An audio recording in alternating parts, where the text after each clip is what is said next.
Hello guys, good afternoon. Nagluluto ako ng apritada. Malok lang yan. So, ayan. So, ayaw kong lagyan ng yung mga green peas.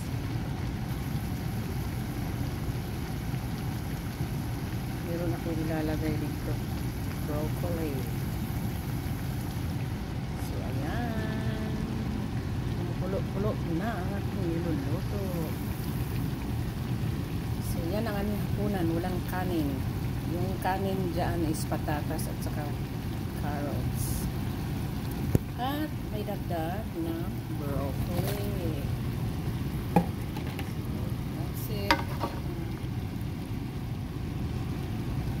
Ayan na. Ang aming hapunan. So, yan guys. Kasi masayang yung gulay pag hindi ko nakalo. Meron na yung flavor. So, yun lang guys.